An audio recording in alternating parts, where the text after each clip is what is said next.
Right, stand by. Roll sound. Speed.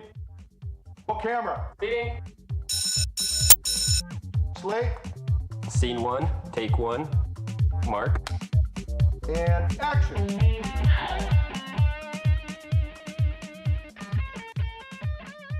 Hey everybody, how you doing? Welcome to Burnie's Applebox. And today, great show as usual. And we have a return guest, Mr. William Hellmuth. Hello. How you doing, buddy? Doing good. How are you? Awesome, awesome. Cool. So glad you came back. You know, Absolutely. Your show was so popular, and I watched it a couple times, and really, listen, it was one of the most viewed shows that we've had on.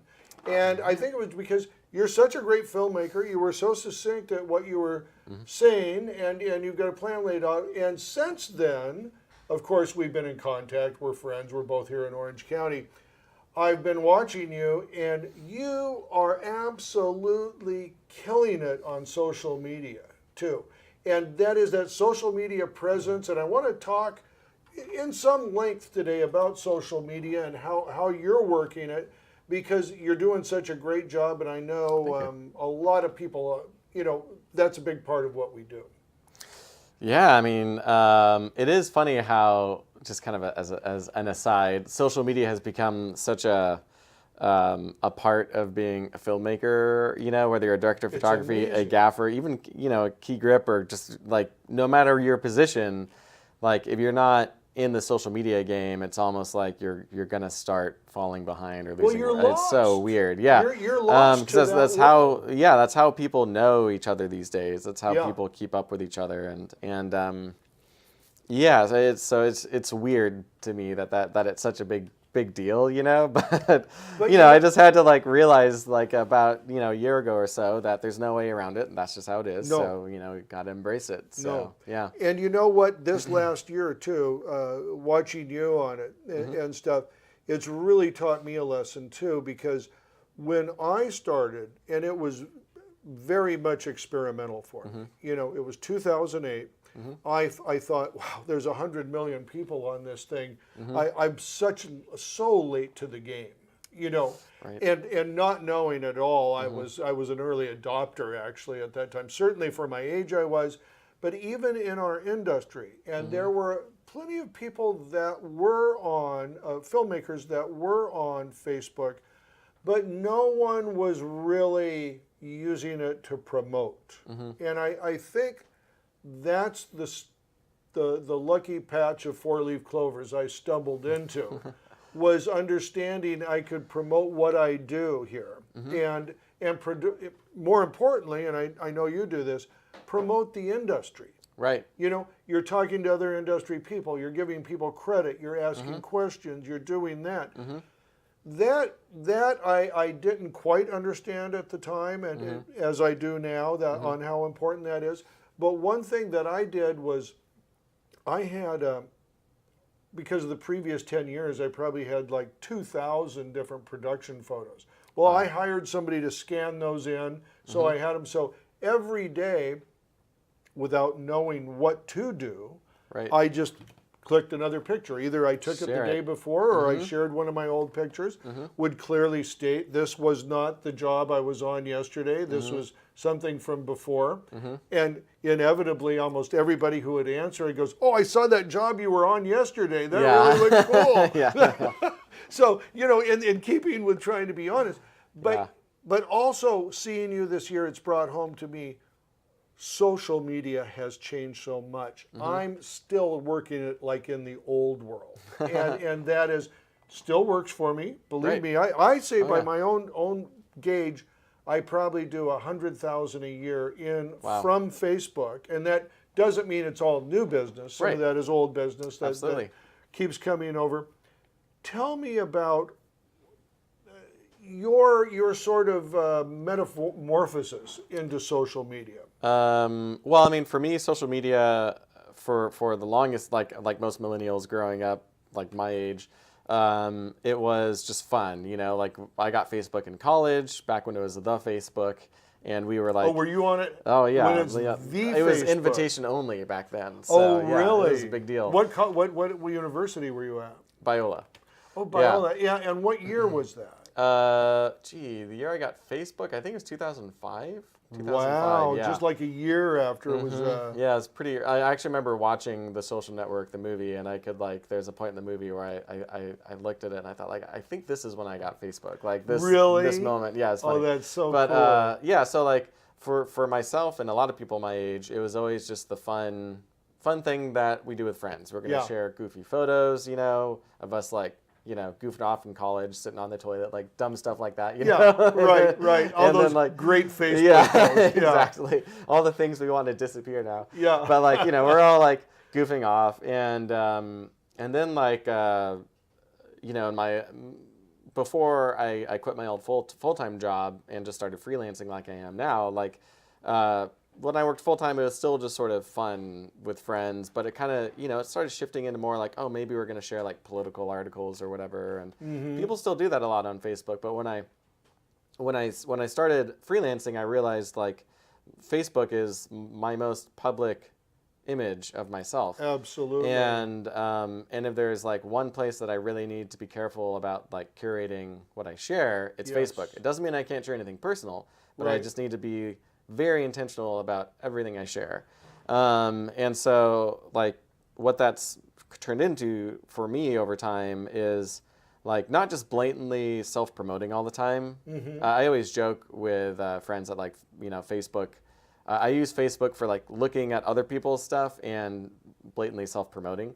But it's like, it's not just, hey everyone, check out this video, or just sharing screenshots without any kind of caption, but trying to share some like if I do share screenshots on Instagram, which then gets sent over to my Facebook, sharing thoughts on that, like, here's how I lit it, or this was a setup I did that I'm really happy with, but these lights were really simple. This is just like I just shot something a week ago with just like a 2K and a 650, just the most basic kind of tungsten package you could get. And it looks, I think it looks really good. I'm Yeah. really happy with it, and it's the kind of thing that before I started lighting as much, that I would have looked at and thought like, well, yeah, that looks great, but I wouldn't have the budget for that. It's not about budget, it's just how you use it. And So true. so trying to communicate things like that when I share Yeah. it, beyond just Yeah. being like self-promoting, but also maybe helpful to some Education. people. Yeah, even if it's Education. only one sentence of education, just something. But also making sure people know that I'm a real person. Yeah. Because I encounter a lot of people on Facebook, and just like the way they interact with the world through Facebook, everything is so professional that they just, I don't know, it's hard for this to make sense, but like they almost don't seem like they're a real person. No, I Because hear it's you. just, yeah. And so for me, I just, I still share personal things on Facebook. I'll still share, pictures of like my kids every now, because I know I have family members who are Facebook friends, and this is stuff they want to see. It's not just, it's not all business. Like I'm a person too, so I'm trying to kind of share kind of all of those aspects. Well, I think, this is something we all run into, and of course, there's a professional page or a business page, and then there's your personal. Right. However, my experience, and I think this is probably true for most people, I think it is for you, is that personal page, you are so much more on that. Oh yeah. A professional page to me does seem like an advertisement. Oh yeah. It does seem Totally. like it's promote this, promote this, promote this. And that's where it doesn't work, Yep. I think. Because what people want to relate to in every case, not just on social media, is a real person. Yeah. They want to hear about, you know what I mean? Maybe some of the doubts, maybe the struggle, a little something in there educationally wise that relates to them. Yeah. You I know? mean, going along with that, like I don't really share my struggles in filmmaking quite as much in just like my personal Facebook, page. Right. But there are filmmaking groups I'm a part of. There's Yes. Shane's Inner Circle. There's the Super Secret Film Group. Which Yes, is, very good is group some with- insider knowledge. It's super secret. Yeah. But it's yeah. But that's a great group. It's started by Evan Borsier, and that's Yeah. Evan there's has the- done Evan's a great, yeah. phenomenal job on that. And he really polices that to make sure people aren't just self-promoting all the time, but Yeah. they're actually trying to get help from each other or help each other out. And so So those are the groups I usually go to a little bit more to share my struggles. Like, hey guys, I just shot this piece over here. All in all, it went really well, but there's this one shot, and I couldn't seem to make it click. You And do so such what are a your great tips? job of that. And like, You do such a yeah, great just job like of letting that. people like. For a long time, I resisted doing that because I didn't want to be, there's this thought that like you don't want to be looked down on, like, oh, like you want to be the person that has all the answers and can tackle any scenario. And to a certain extent, like, yeah, like, I can tackle a lot of scenarios, but there are always new ideas I can learn. And I think, like, I try to look at myself, imagine myself being someone else looking at me. Yeah. Because I think about the people who I've started to work with a lot, who I'm bringing on to work on my projects and who I really enjoy working with. And they're all really humble people, and they're all people who are ready to ask questions and say just like, oh, I don't know what this is, or how do you... Yes. And it's refreshing. Yes. Because they're not just, pretending they know everything. Well, you bring up a very good point, and that is wanting to maintain a really professional stature, you know what I mean, on Facebook. And I did the same thing for a long time. Maybe I still do it a little bit too much, but was saying, I don't know. I don't know is something that all of us experience every day. I mean, I literally experience that every day in this business ever since I've been in it. Hey, what's this piece? What does this camera do? How fast is that lens? So, well, I just did it. In fact, I went to the super secret group with a very, probably I should have known it, but it was a conversion from architectural light through a window, you know what I mean? In other words, how you take that down, how they evaluate that, and how that compares to ND when we do it, I remember that question. And honestly, I felt a little stupid. I thought, man, a guy who's been a gaffer for 20 years ought to have some of this, in his hip pocket here. But I thought, well, I don't know. Yeah. This group is well open to do it. I did it, got an answer. I mean, literally within 3 minutes. Yeah. And it was the answer I needed. It was like the first one. Yeah. Yeah. And that brought me home to realize, when I started out doing it, when I started doing that, it was more in my mind like an advertisement almost. You know what I mean? I'm taking them on set. I'm showing them our setup. I'm giving them the breakdown, like using two M18s, throwing across the room, raking with a 1200, just little things like that, and it was good, it was efficient, but I was not including anybody else in. When you say I don't know, or when you ask a question, that really brings people in, and so many people. Who I was really surprised on some of the things that I put out. They go, thanks for asking that. I didn't know that. Right. And you're thinking, wow, I should have done it a long time ago. Yeah, that group think like that sharing can it's more than just for you. It's for everyone. And a safe environment to do that in too. And another thing I like about that is, as you're sharing about questions, maybe for an upcoming shoot or whatever. It also opens an avenue for you to share the results, with the people who gave you the tips, and you thank them and say, thanks so much, maybe list their names if you remember their names. Yeah. And just say, I did exactly what we all talked about, and here's how it turned out. It looks great, or maybe it doesn't look great, but, But hey, it's probably going to look good. Looks great on Facebook. Yeah, exactly. But, it kind of, it reinforces that we're all in it together. Yes, yes. One classic one that I just thought of, we had talked about this after it happened, but I just thought of, was the 1000H. The 1000H question. One fella came up on a super secret group and had asked about Windows. Right. And if you wanted, what type of diffusion would you put on Windows? Yeah.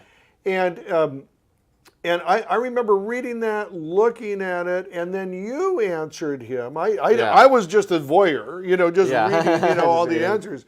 And you put on that, and you go, I did this job with Craig Burnie Burns, and we used 1000H on it, and here's a picture of it, or here's what it looked like. And then I think you added some more. I may have added one or two, I'm not sure.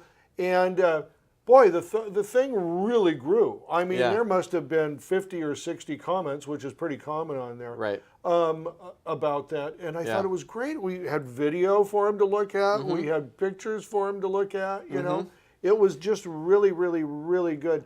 And Yeah. I think what you're doing now is really where the leadership in social media is going to come from. You know, and it's not just the how-tos. It's just like, hey, we're all on this crew together. Yeah. You know, and you've gotten a lot of people. I know Austin being one here Yeah. locally. I've never met the guy, but I Yeah. I You feel know like who I he know him is. through I know, Facebook, right? like we all do. You know, and you know, he's come on board with you. I know that, and I think it's just the future. I think that's the way it goes. Yeah, I mean, I It's think like I'm crowd resourcing. If you yeah, will, yeah. You know? I mean, that's what I've told people before. Like, I found most of my work on Facebook. I still do. Yeah. But it's more than just me finding work on Facebook. Like, that's kind of where I've found a lot of my film community in a lot of ways right now. Right. And it's also where I have found people like to work, I guess, for me. Like, even if I'm not hiring them, I bring them on Right. productions on a regular basis. Right. And so, like, it's I don't know. I just kind of fell into it and realized, like, it's a huge untapped resource, I guess. I So, tell you not, what, it's not untapped. It's there. But I just didn't quite It's realize. tapped, but I yeah. think there's a lot of people that missed the boat on it. And Right. I think that comes back to that fear of, you know, we all have such a, I guess we gain knowledge through such diverse systems in this industry. You know, some you're reading on the internet, you're reading a technical manual or something. Some you're just talking to friends on set Yeah. and you get information that way. Yeah. So our levels, and some you're in a panic, you grab something and it works. Yeah, you I know, was gonna say, yeah. that's a lot too. You know what I mean? Try it. You know, Yeah. like blow it through the curtain. You Well, know what I mean? was talking with a friend the other day about I forget. I used some new kind of diffusion on set. It's not new. I just hadn't used it before personally. I was like kind of familiar with it, but I think it was like it's some kind of frost. But anyway. So then I was talking with a friend about it later, and he was like, "Oh, how do you know to use that kind of diffusion?" And I just said, "Well, it's what was on the truck. Like, I just, you know." Yeah, the choice was pretty easy, actually. So yeah. there we go. Like, you know, like it's those sorts of things where I've realized sometimes it's like you just have to like try something, and like Yes. for me it was like I knew I wanted diffusion, and I wanted it to be a light diffusion, like not something really heavy, just Right. somewhat kind of thin. And this is like the thinnest 12 by we have in the truck, so. Here we go. Let's put it up and Let's see try how it it. looks. See where we start. Yeah, See where we and, start. Do you we know, need worked more great. or less? Yeah. That's the question. Yeah. You know. Yep. You know, but I think it is that fear of people just like do not want to appear stupid. Yeah. You know, you want to appear, and you want to think all of these years of work I've done, I want to appear like I'm a knowledgeable person. But the smartest person asks the questions. That's true. You know, it always is. The smartest person asks the questions. Yeah. We did this. We've done several shoots together. You know what I mean? I'll tell you one thing that I have started viewing in this last year as a somewhat dividing myself from business guy who owns a grip and lighting company, Yeah. has 3 trucks, a van, you know, sending jobs out all the time. Yeah. That person and my other person who's a gaffer. Yeah. I have seen how the business is growing for me, but the gaffer has suffered. In Interesting. this sense, that first of all, it's a time squeeze. You know, Right. there is a time squeeze into it. If you're just gaffing, you're probably just more focused on gaffing, Right. and that's one thing. But also is I have too much predictability into what I'm going to use. And that because somebody calls me for a job, they go, "Hey, we're doing a dance number and all that," and I go, Yep. "Okay, I got 6 space lights up here. I got a couple Vista beams. I got a sky panel I Yep. can do color with." So now I'm thinking in terms of what I have and Yeah. what I'm going to use on the shoot, instead of that almost purity way of like, what if? Yeah. What if we did it different? Yep. You know? Yeah, I had an experience like that just last week. I had mentioned that interview I shot with the 2Ks and the 650, and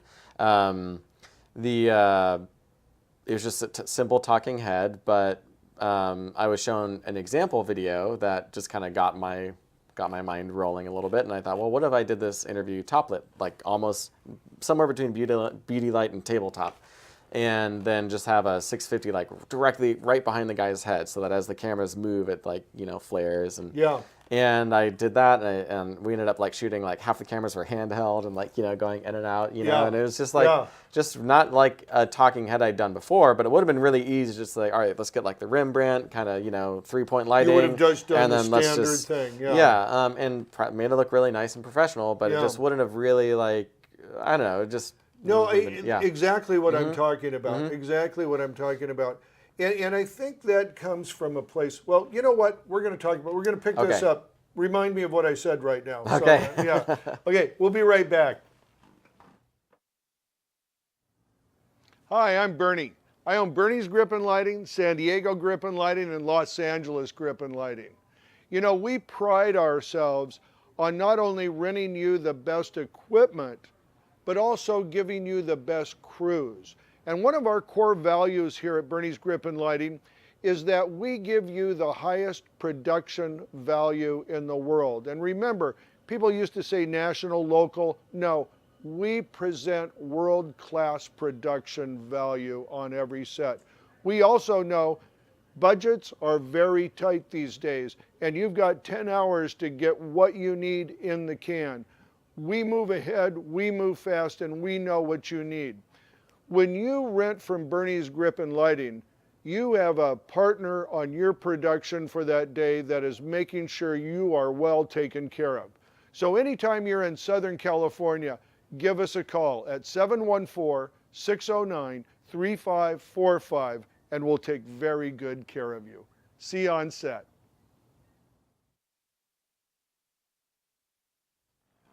Hey everybody, we're back with William Hellmuth, and we're just talking about, we left off with making choices as a gaffer, making choices as a lighting guy.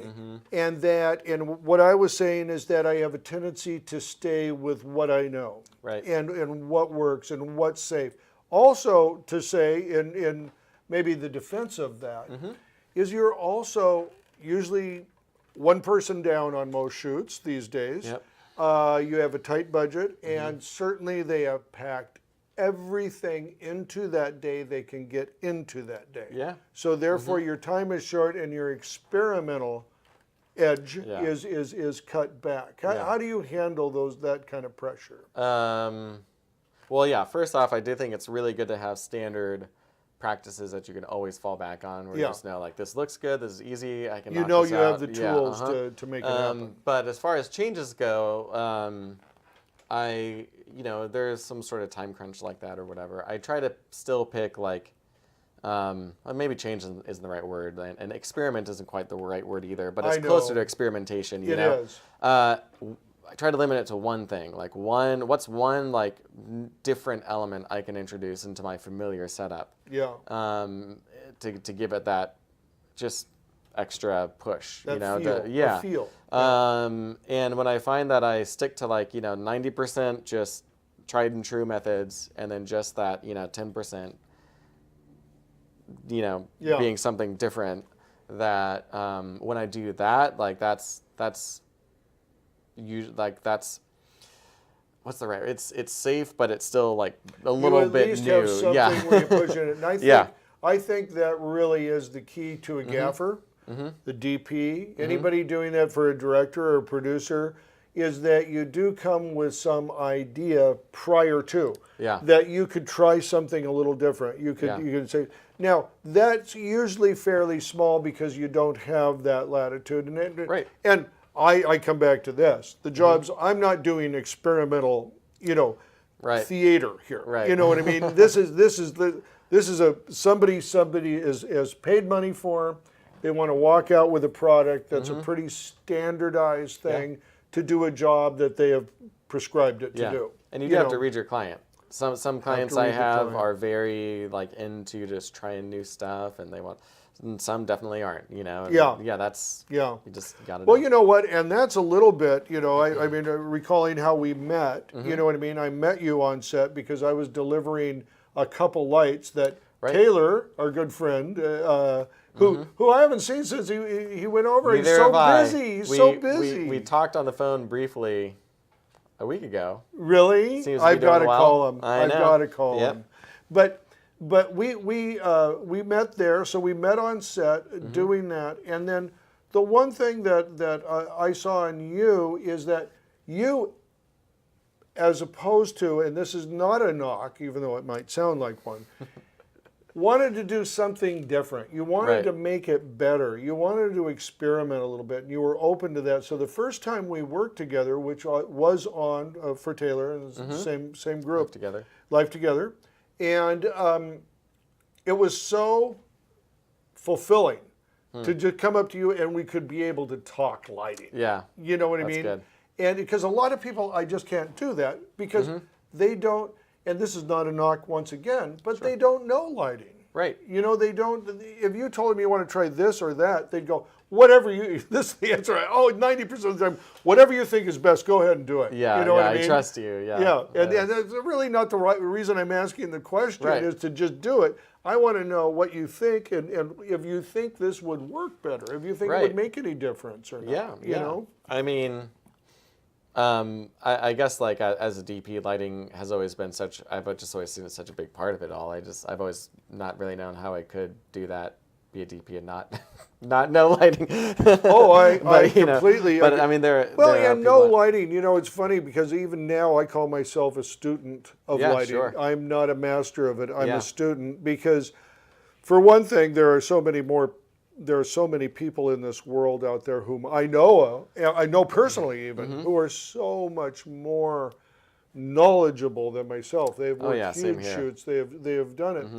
I know they have a much larger, base than I do, but still, light surprises you. How many times have I on a set I've turned on a light, and I've seen it do something, and it was not at all what I was expecting, and it looks so great. Or you plug it in, you turn it on, and then you hear the DP across the room. They go, "Don't touch it. That's great." Yeah, okay. Okay, great. I'm done here. Give me a sandbag. Yeah. Well, that's great. And I've always loved like collaboration as a filmmaker, whether I'm directing or DPing. Like whenever I've directed projects in the past, I would always really lean into my relationship with the DP a whole lot and really try to. So now like DPing. And sometimes I'll kind of DP and direct. I want to talk about together. that too. Yeah, but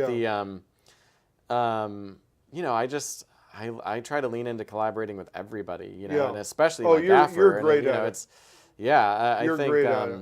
well, it's kind of I think that's sort of we were talking about Facebook and social media, and I'm the same way on set. I want to know like what other people's ideas and thoughts are. Like I certainly have my own, but sometimes, I've gotten ideas from people before that have just really changed things. Oh yeah. So it's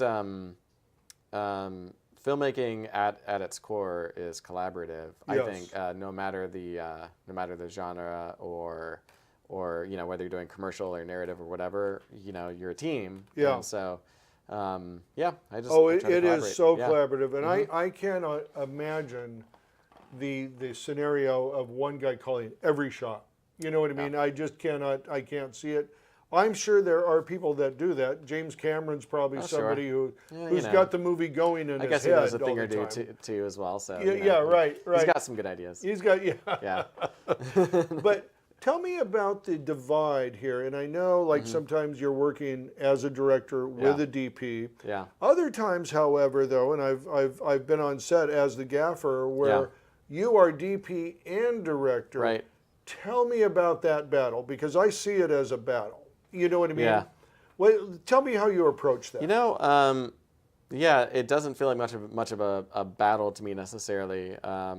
Sometimes it's definitely overwhelming. Like I find if I am going to do that, then I need to really come in having a much clearer idea of what I'm going to be doing. Usually like DP, like the lighting and camera side is what I really need to hone in a little bit Focus more, on, because yeah. that's what will suffer before like my directing Yes, suffers. yes. So, but I mean, before I started freelancing, I had 8 years studying directing, like directing short films, playing in festivals, things like that. And tell us about So, that a little bit, your background, because I remember it from yeah, the last so I've show, directed like a feature-length web series. I've directed, like I said, short films, some marketing videos, things like that. And it was Right. more just when I started freelancing, and like while I was doing that, I was still doing camera work, DP kind of stuff. But that was much more of a kind of on the side, like taking Yeah. backseat to directing. Right. When I started freelancing, that's when I realized I honestly just enjoy DPing a lot more when it's not like my baby project. It's you like know? funner. Yeah. Yeah. I get to come in and do the fun part, and then I go home.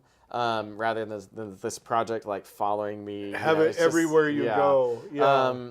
But anyway, directing, talent, and DPing, and like working with the crew, I actually find it pretty natural, and I just think it comes from directing. The amount of time I spent directing before Yeah. I started working as a DP, Yeah. I just got really comfortable with talent, directing them, communicating with them. It actually feels a lot more natural for me now, like to just kind of to just go make an adjustment with talent rather than like, I don't know, depending on who the director is, pulling the director aside and saying, hey, Right. what do you think about this or whatever? Right. And so, yeah, sometimes it's. Well, some I enjoy directors it, are yeah. comfortable with that too, Yeah. having the DP like, okay, you block this thing. Yeah, Because exactly. you're going to get the shot. You know where the parameters Yeah. are. You know where the line is. And it depends on the project. Like some projects are just way too. Honestly, like with narrative, I'd be really hesitant to direct and DP myself, just because I think that so would much be a to wrap your head disaster. around. I think yeah. that would be a disaster. Yeah, I'm DPing Unless a film. you had some, like the first AD was like Yeah. an actor. Yeah. And he could deal with the acting. You know what something I mean? like that. Like I would need some sort of assistance if Yeah. I were ever to try that, but I don't think I would ever try it. Yeah. Because like I'm DPing a film in January, just a short film, and I mean, just like going through, like I'm storyboarding, working on the storyboards right now with the director, and I'm just gonna have my hands full just DPing, So there's just thinking about that. I think like there's no way I would ever want to like try to do that, but it depends on the project, because sometimes with some of these like more commercial or like music driven shoots that I've done, I feel like I can fall into that role really naturally. I don't know if that's along the lines of what you were looking for. With But it's like, that is what I'm looking for Yeah. is how you work, and that's great, yeah. that's absolutely. I mean, I think it's a all- very realistic thing. I Yeah. think there's a real danger that DP director is okay for some projects. Yeah. However, it's a beat down on set. It is. There is never a second you can take your eye off the ball. Yeah. So I think that's really something that's rough on the individual. Yeah. But also the project, there comes a point where there's a cutoff point. Oh, yeah. And you are not going to DP and direct. Nope. The guys that direct and act, I'm I don't know how they do it. amazed by, because to me it seems like it being a non-actor. You Yeah. know what I mean? That's real voodoo black magic. Yeah. How do they do Crazy. that? How do they get their head in that space and consistently take that emotion through an entire film? Yeah. To me, is a real art form. It is, you which know? leads me to my next. I've been studying acting now for a while, and so I plan on DPing, directing, and starring in a short. I didn't know that. Really? No. Okay, you got me on that one. I was just going to ask if I could be in it, but Yeah, right. I guess not. No, Buddy but cop. you know what? But there is a point there. I know, you right? You can't Yeah. go above that No. line and do it. And it's the smart money too. And we discussed this show I had with Richard Reagan about camera and audio. Somebody, they hand you a camera, okay, let's go and shoot it. And just almost as an aside, they go, hey, can you just, Yeah. put the earbuds in and watch the levels there Yep. and why we got the guy? And, the answer should be no. Right. Far too often it's, yeah, I can do that. Well, what is going to suffer? if you're having a camera guy do audio, audio is going to suffer.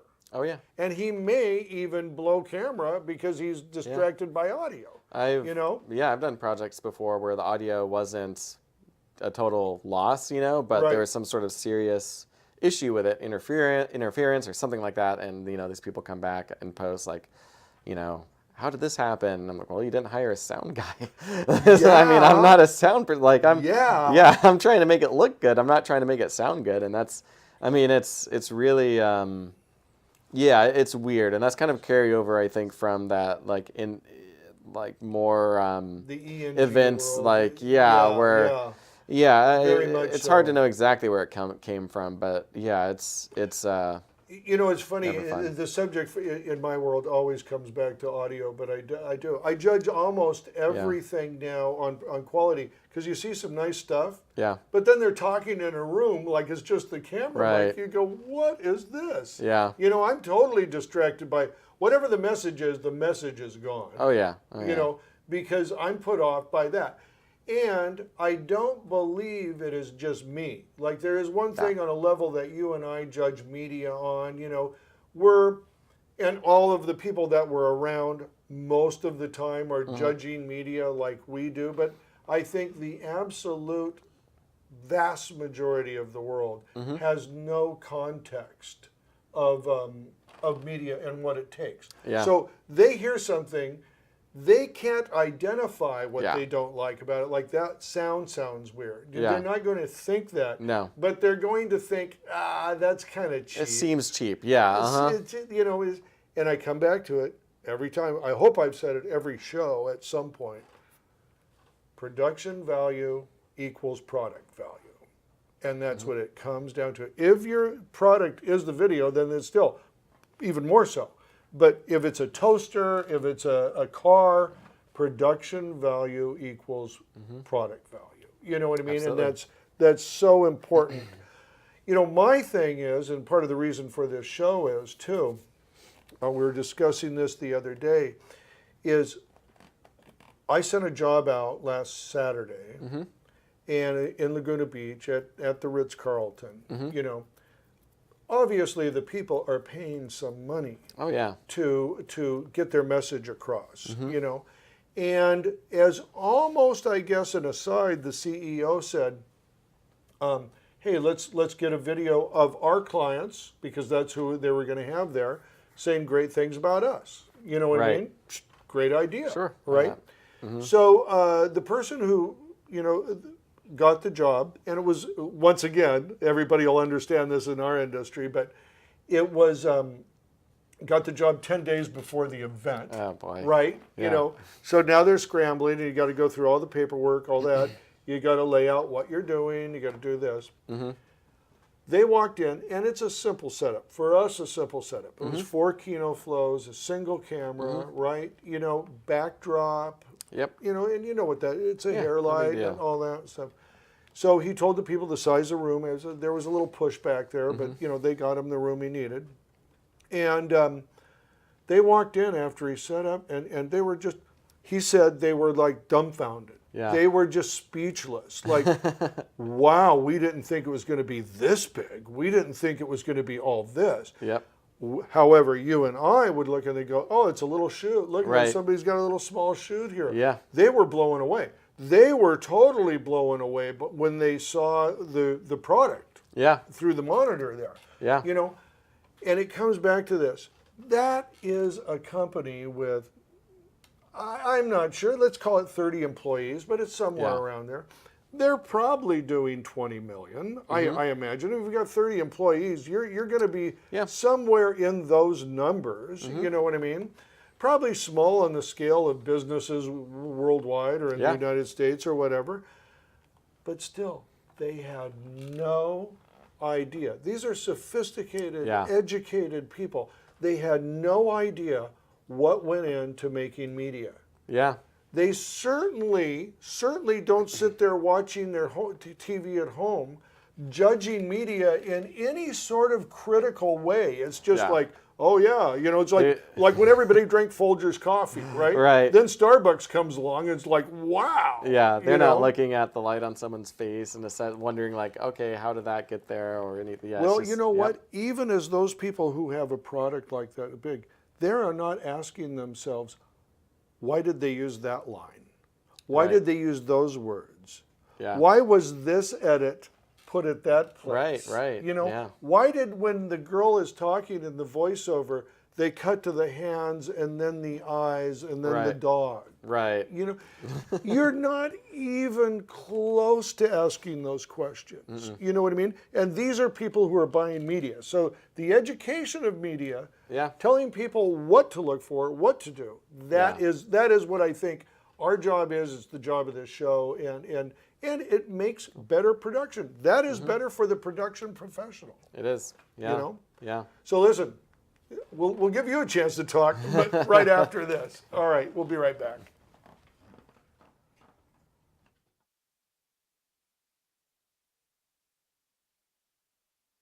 Burnie's workshop is fantastic. Burnie's workshop is awesome. Burnie's workshop is insightful. Burnie, in one word, passionate maybe. You can tell he really cares a lot. Burnie is a badass. He's a great teacher. He has great stories, and I would recommend this to anyone. Not only someone like me who's starting day one, but I feel that in any profession, as you sharpen your sword, it always gets sharper.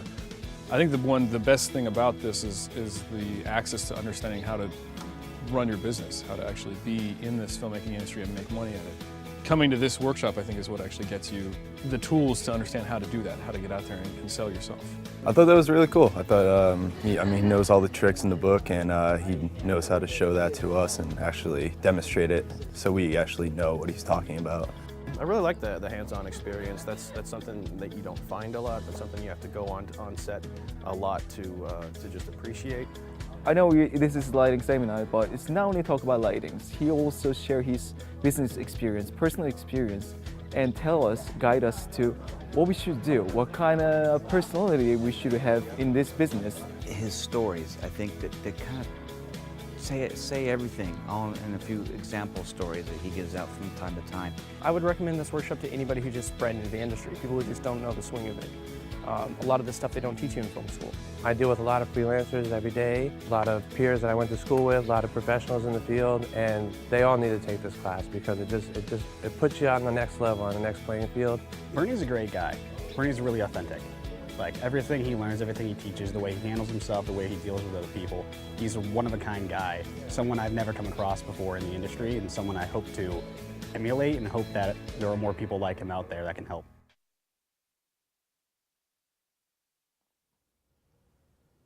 Hey everybody, welcome back with William Hellmuth. And I was rambling on about people's understanding of media and how really elementary it is for everybody. Educated people, people who buy media, they just do not understand how it works, the emotional factor of how it works, which is everything. Yeah. You know what I mean? What has been your experience in that realm? Honestly, my experience has been that I don't even understand. It's like, Thank you. It's so powerful. Like, I mean, You cannot know it all. I do know that. I do know that. Media, whether it's just sound or visual, film or anything, can bring you into a moment just unlike anything else. And because it brings you in emotionally. Yeah, I've seen videos used to like raise support for like refugees overseas or whatever. Classic. And the things that they do, like the I don't want to get too specific since we can't show it on this, but like just the methods they use are, they draw you in so much, and you feel like you're this, little kid in the middle of a war zone, or I've seen videos for like, luxury destinations or whatever, and they just obviously they make you want to go there or whatever. Like, and that's everything you want to do. You want to sit there with that umbrella and your drink, sitting on the cabana that's out in the ocean in Fiji. I mean, and I've experienced myself when I've been, trying to figure out like, where, like, say my wife and I want to go out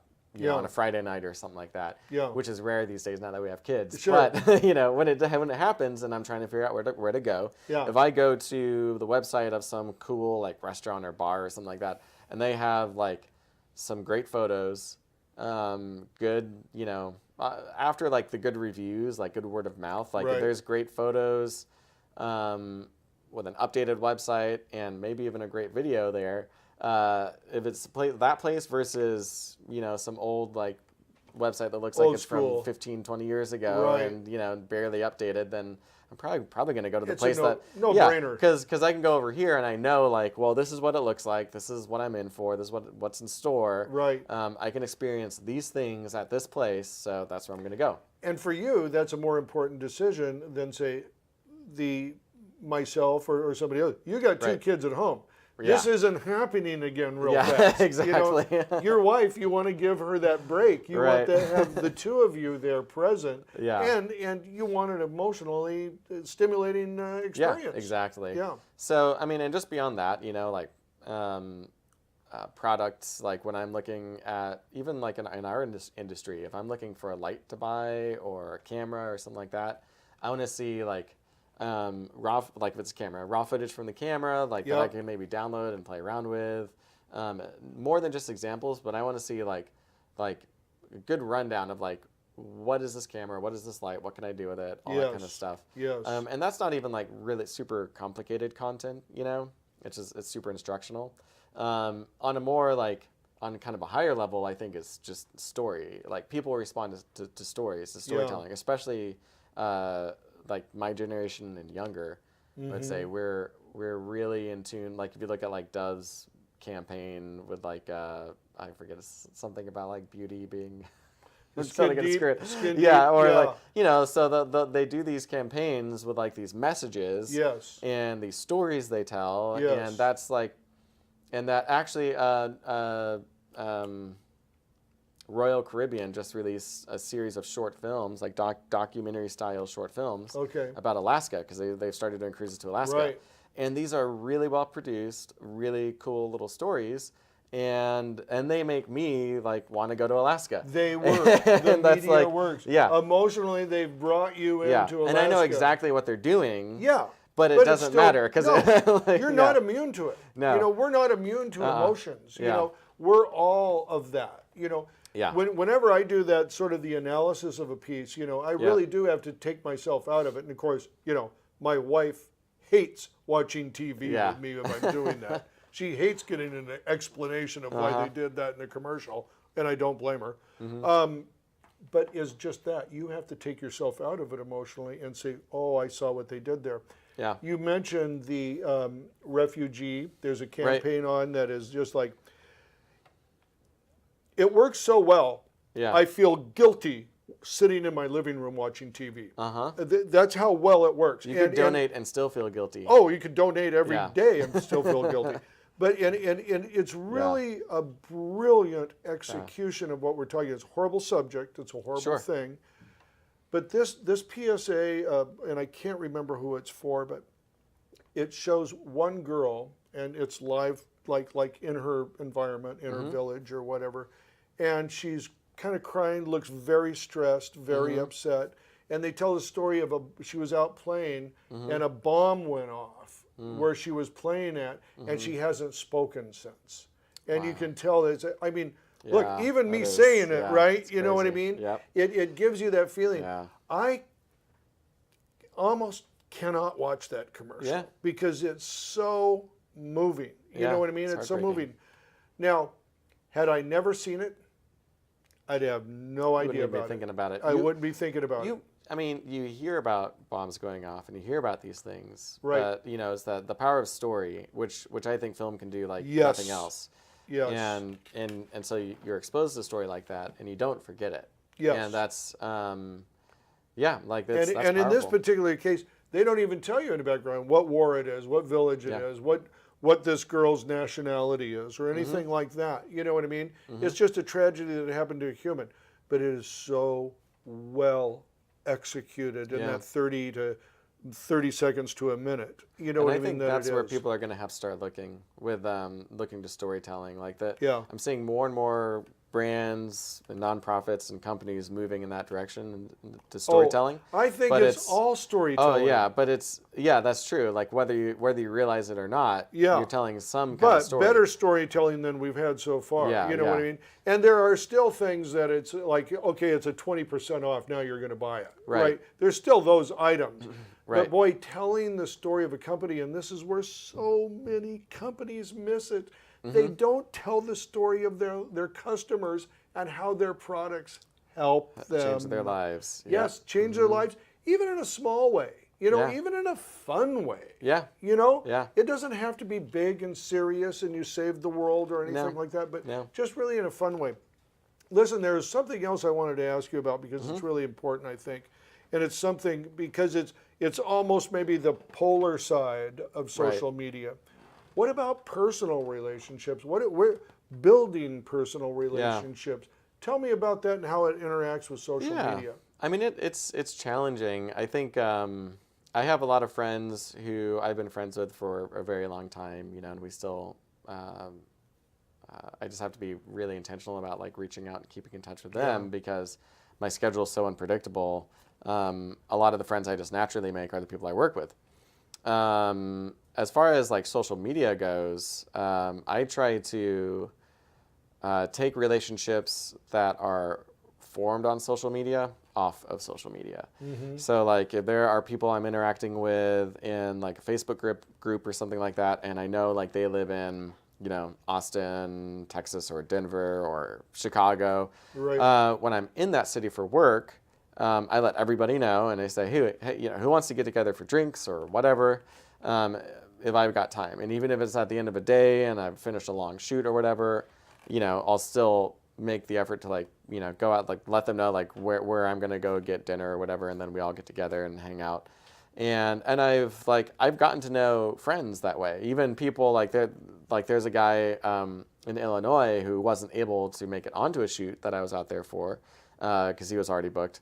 But we still got together the night before the shoot and chatted for a while, got to know each other. And then the next time he was out here, he let me know. And so we got together again out here. Right. And then we just worked together finally last week. That's awesome. In Denver. That's awesome. And so it's like, so you both met up in Denver. Yeah, but crazy. It's, like taking these relationships, there are all these names, that I kind of know from all over the country.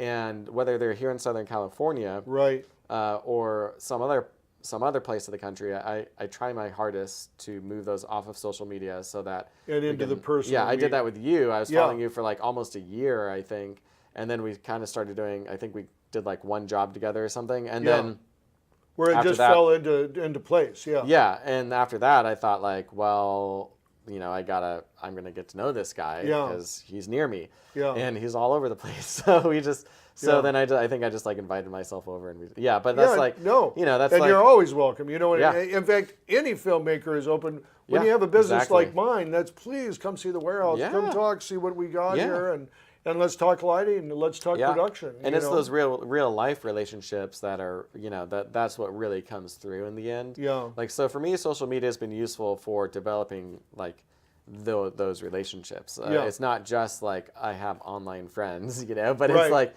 No, like I'm getting to know. And once again, a much better job in doing with social media than I have done because I have not done. Now I've got a lot of people that I've worked with and stuff like that. Of course, I don't travel like you do either. Right. You know what I mean? Being a gear guy, you're sort of tied to in your gear market. And it's there. Yeah. But no, that would be a lot of fun. I've fantasized of doing a road trip and going around talking to everybody. You know, hey, that'd be cool. because you got so many friends. Yeah. In fact, Solomon Bachman from Austin called me up. Guy I worked with probably 6-7 years ago now. Wow. You know what I mean? But he said to me this. He goes, "I feel like I know what you're doing all the time because I see it on social media." You know what? We got 5 minutes left. We got to do a little round robin here. We got a little material that you've brought in, and you want to show us. So what we're going to do, and folks, here's what the deal is. With Facebook, they have algorithms that listen for audio, listen for songs. We've gotten kicked off of Facebook 3 or 4 different times with a show when we play music. So we're not going to play any music, and I know that's an important part, but visually you could probably walk us through what we're going to see here. So I just tell Tony, just pick one and go Yeah, with whatever it. it is. We'll find out. I'll let you know if we can scroll through it or not. But Let's do the short one. all right, the so short this one's one. super short. We might replay this. Yeah. These are highlights from skincare product company that I shot with Austin. With Austin. Okay. yeah, Let's run that through and put us down. Give us a little patch in the bottom there, Tony. Yeah, you can. Let's see here. So this is product that is that real Tony? Is that going to be that on your video? Okay. Yep, it's just a quick little highlight reel. Okay. We were shooting a series of Just keep rolling it, like Tony. instructional videos. And that's fun. Anyway, yeah, and it's something really great. It's you know, classic lighting. They're like an organic company. Right. So we went a lot of green, stuff like that. Again, like try doing classic beauty, but like still not making everything just like white. Yeah. No, that's nice, and I like the way you actually because she's in the same stuff you put in the plants, and I like that too. That shadow you used there. Not enough shadows being used in my mind. Shadows are great. Shadows are awesome. Shadows are awesome. What's next, Tony? Throw something else at him. Dixon? Oh, Dixon. Okay. All right, cool. So this is a music video, like a performance video. I actually shot right here at Hybrid. Okay. Studios, Oh, you're right here at the studios here at Hybrid. Applebox is home. Yeah. So this is a music video for just an independent artist named Tadia. You're getting a sneak peek of this video. Actually, it's going to be released in like a couple weeks after this airs. But it's. And obviously, this piece is better with audio because it's a music. Yeah, music. Yeah, but this was a lot of fun. I shot this for black and white. Yeah. Okay. And I've actually done several things in black and white now, and I find it's really fun to work in. A lot of fun. Just whose choice was that? The artist's choice, or did you make that choice? That was actually their choice. Their request was black and white. Which once I heard the song, I totally dug it.